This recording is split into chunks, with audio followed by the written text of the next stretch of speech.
नमस्कार, मैं आरडी भारती और आप देख रहे हैं बिहारी सुल्तान। देश की राजनीति में तरह तरह के उसमें गुंजाइश खोजते हैं राजनीतिक दल, तरह तरह के प्रयोग किए जा रहे हैं। जो राजनीतिक दल शिकस्त खाता है तो सोचता है नया चेहरा, नई जाति, नए समुदाय के लोगों को उतारने से शायद कुछ भला हो जाएगा। लेकिन राजनीतिक दल यह नहीं सोचते हैं कि आम जनता का जब भला होगा तो खुद दिखेगा। कहने का तात्पर्य उत्तर प्रदेश में भी प्रयोग होने वाले हैं, बड़े बड़े प्रयोग होने वाले हैं। भाजपा कुछ प्रयोग करने वाली है। आज नीति आयोग की मीटिंग थी। मैं आपको बता दूं, यह नीति आयोग 2014 से पहले इसका नाम हुआ करता था योजना आयोग, जिसको भाजपा सरकार ने नाम बदलकर नीति आयोग कर दिया। बिल्कुल इंफॉर्मेटिव वीडियो मैं आपके सामने प्रस्तुत कर रहा हूं। जो हमारे दर्शक चैनल पर नए हैं वो चैनल को सब्सक्राइब जरूर करें। वीडियो अच्छा लगे तो इसे लाइक करें और शेयर कर दें, क्योंकि उत्तर प्रदेश की राजनीति में एक बहुत बड़ी चैलेंज फेस करना है बहुजन समाज पार्टी को। बहन मायावती जी के लिए एक सामने चुनौती रखने वाली है भाजपा, क्योंकि उत्तर प्रदेश में दलित समाज से, खास करके जाटव समाज से महिला मुख्यमंत्री उत्तर प्रदेश को दिया जाएगा भाजपा की तरफ से। ऐसी सुगबुगाहट मिल रही है। मैं इसको इस वीडियो में विस्तार से बताने वाला हूं, लेकिन मैं आपको बता दूं कि आज नीति आयोग की मीटिंग थी और राज्यों के मुख्यमंत्रियों का उसमें शिरकत करना था। जो हमारे विपक्ष है इंडिया गठबंधन वाले, उस सब ने इसका विरोध किया, लेकिन इंडिया गठबंधन के अंदर कुछ घटक दल जो है उस विरोध में शामिल नहीं हुए। जैसे कि ममता दीदी पश्चिम बंगाल की आई, नीति आयोग की मीटिंग में शिरकत किया, हिस्सा बनी, और जब वो बोलना शुरू की तो उनके माइक को म्यूट कर दिया गया। उसके बाद तो वह दीदी जो है आग बबूला हो गई। ममता दीदी को तो जो पारा था वो 7वें आसमान पे चढ़ गया, तो आग उगलते हुए बाहर आई। और उसके बाद पत्रकारों ने लगे हाथ आम आदमी पार्टी के नेता संजय सिंह से पूछ लिया कि क्या हो रहा है।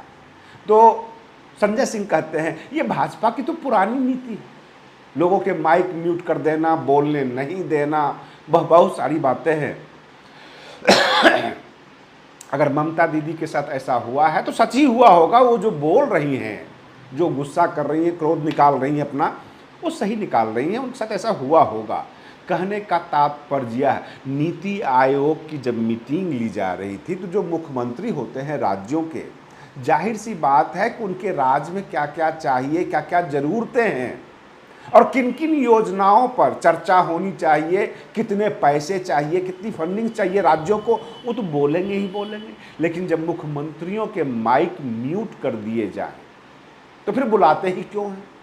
यानी भाजपा की जो सरकार है हमेशा से जो है दमनात्मक कार्रवाई, यानी दमन करने वाली कार्रवाई करती रही है। कभी आप लोकसभा देख लीजिए अथवा राज्यसभा देख लीजिए। लोकसभा में ओम बिरला है, वो विपक्ष के आपके सांसदों को डांटते हुए नजर आएंगे, चुप कराते हुए नजर आएंगे, लेकिन भाजपा के सांसद के साथ वो ऐसा नहीं करते। चलो हम देख लेते हैं आगे बढ़ के कि राज्यसभा में धनखड़ साहब है सभापति, वह भी ऐसा ही करते हैं, विपक्ष के सांसदों को ज्यादा बोलने ही नहीं देते। उधर अयोध्या से जो खबरें निकल कर आई है, सबसे पहले मैं आपको बता दूं कि अयोध्या में भारतीय जनता पार्टी शिकस्त खाई है, चुनाव हार गई। वहां सपा के जो है कैंडिडेट चुनाव जीते। उसका मुख्य कारण मैं आपको बता देता हूं, जो अब निकल कर आ रही है। बहुत सारी कंपनियां अयोध्या में विकास के नाम पर एंट्री किया, गरीबों के घर उजारे और कहा भाई कहीं और जाकर बस जाओ। अभी भी जो है अयोध्या में कई कंपनियां ऐसा कर रही है। रोज रोज वहाँ पर जो लोकल लीडर्स हैं जनता के सामने आते हैं, वो आम जनता की फरियाद बताते हैं कि जो कंपनियां हैं वो सीधे कहती है कि तुम्हारी जो भी जगह ज़मीन है सब मेरे हवाले कर दो, कहीं और जाके घर बनाओ।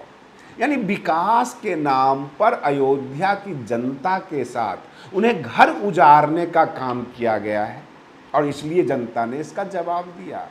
रही बात ये, अगर आप बनारस को ही डेवलप कर रहे हैं तो भगवान की साइज नहीं देखी जाती है, चाहे वो छोटा मंदिर हो अथवा बड़ा मंदिर हो।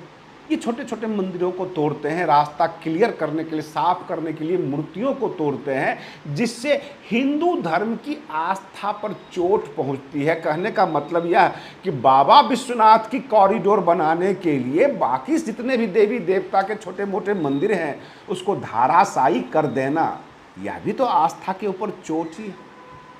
बहुत सारी इस तरह की बातें हुई है जिससे भाजपा शिकस्त खाई है। भाजपा अपने गिरेबान में नहीं देख रही है, वह यह सोच रही है जातीय समीकरण उसे ले डूबी, लेकिन ऐसा नहीं है।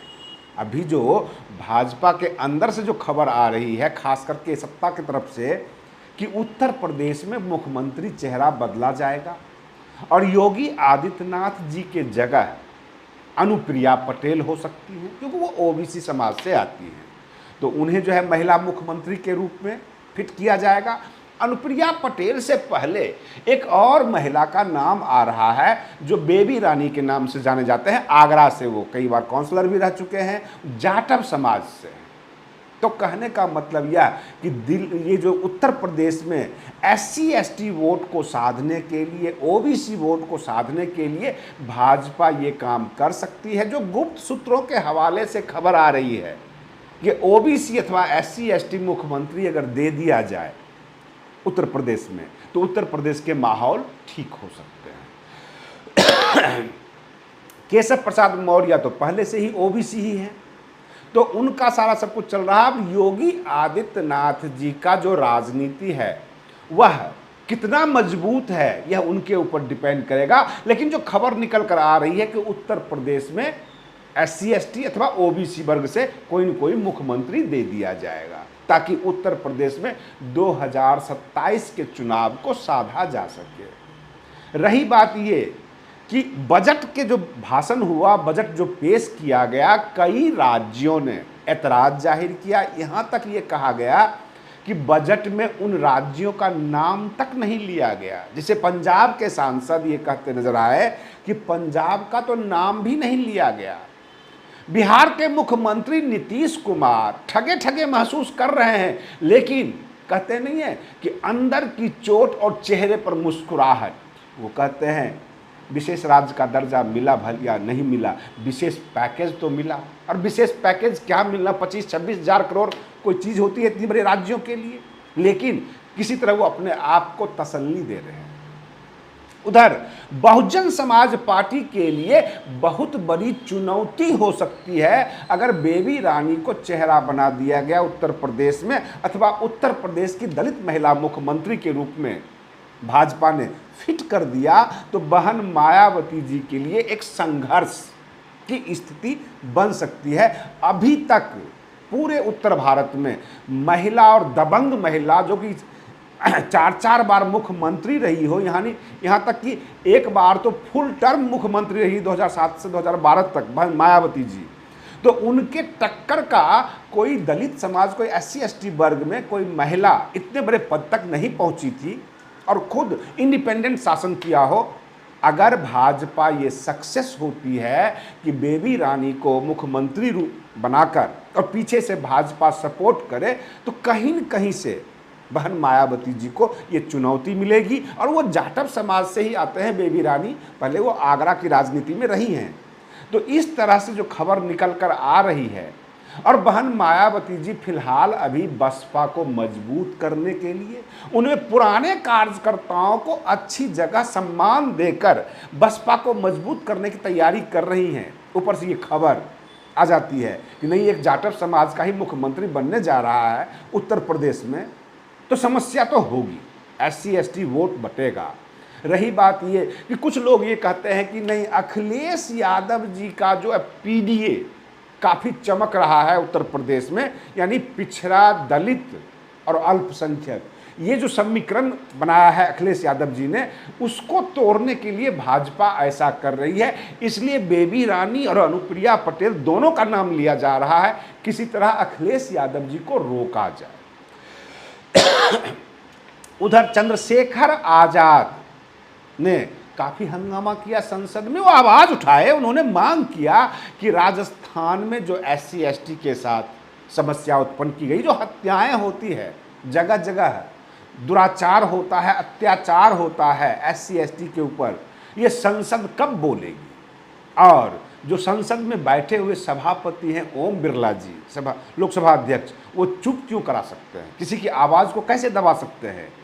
उधर धनखड़ साहब जो राज्यसभा में सभापति हैं, यहाँ तक कि वरिष्ठ सांसद हैं मल्लिकार्जुन खड़गे, उनको तक चुप करा देते हैं। जब भी सरकार को कोई चुभने वाला सवाल विपक्ष करता है तो सरकार के में बैठे हुए सभापति उनको चुप कराने के फिराक में रहते हैं। हाँ, भाजपा के जो सांसद हैं उनको इतना करे एतराज़ की तरह नहीं जताते, ना उनको एतराज़ होता है, ना डांटते हैं, जबकि विपक्ष के नेताओं के साथ बड़ी कड़ाई से पेश आते हैं। ये दोहरापन जो है वो ठीक नहीं है, इसे असमानता कहते हैं। संविधान का वो भवन है जहाँ संविधान की रक्षा होती है, संवैधानिक तरीके से बात होता है, वहीं पर असमानता होता है सभापति जी के द्वारा। ये काफ़ी पीड़ादायक है विपक्ष के लिए। और विपक्ष तो मुस्कुरा रहा था आज कि ममता दीदी ने सबका बात काटते हुए नीति आयोग की मीटिंग में गई हैं, देखते हैं उनको क्या मिलता है, कैसा ट्रीटमेंट होता है। भाजपा पुराने 10 साल की तरह अभी भी ऐसा ही कर रही है। कहते नहीं है कि रस्सी जल गई लेकिन ऐठन अभी गई नहीं है। हाँ, एक बात और है कि राज्यसभा में अब विपक्ष मजबूत होने जा रहा है, क्योंकि जगन मोहन रेड्डी अब इंडिया गठबंधन के साथ आने वाले हैं। तो जाहिर सी बात है 10-15 सदस्य बढ़ जाएगा इंडिया गठबंधन को। उधर महाराष्ट्र से जो खबर आई है, उद्धव ठाकरे और आदित्य ठाकरे, इन दोनों को जेल भेजने की तैयारी कर रही है सत्ता, यानी केंद्र की सत्ता, और इस्तेमाल करेंगे अनिल देशमुख जी को, जो पहले गृह मंत्री रह चुके हैं। जैसे दिल्ली में अरविंद केजरीवाल जी को के कविता के स्टेटमेंट के आधार पर बुक किया गया, बंद किया गया, ठीक उसी तरह अनिल देशमुख जी के स्टेटमेंट और एफिडेविट के आधार पर उद्धव ठाकरे और आदित्य ठाकरे को बंद करने की साजिश रची जा रही है, जो कि बाहर आ गई। उधर जो शरद पवार जी का गुट है वो काफ़ी मजबूत होता जा रहा है। तो इनको महाराष्ट्र से भी डर है, इनको हरियाणा से भी डर है, इन्हें झारखंड से भी डर है, क्योंकि 3-4 महीने के बाद चुनाव होना है। और उत्तर प्रदेश में ये चाहते हैं कि दलित हो अथवा OBC की किसी महिला मुख्यमंत्री को अगर हम बना देते हैं तो एक साथ अखिलेश यादव जी का पीडीए भी फ्लॉप हो जाएगा। अगर कहीं बहन मायावती जी सड़कों पे उतर गई, रैलियां निकालना शुरू कर दिया अपने बीएसपी को मजबूत करने के लिए, तो बहन जी को कैसे टक्कर दे? तो ये बेबी रानी और ये अनुप्रिया पटेल में से कोई एक बहन जी का विकल्प बन सकती है, ऐसा भाजपा का सोचना है, सत्ता पक्ष का सोचना है। अब देखते हैं आगे क्या होता है। आप बने रहिए बिहारी सुल्तान चैनल पर। हम फिर मिलते हैं अगले वीडियो में, तब तक के लिए धन्यवाद।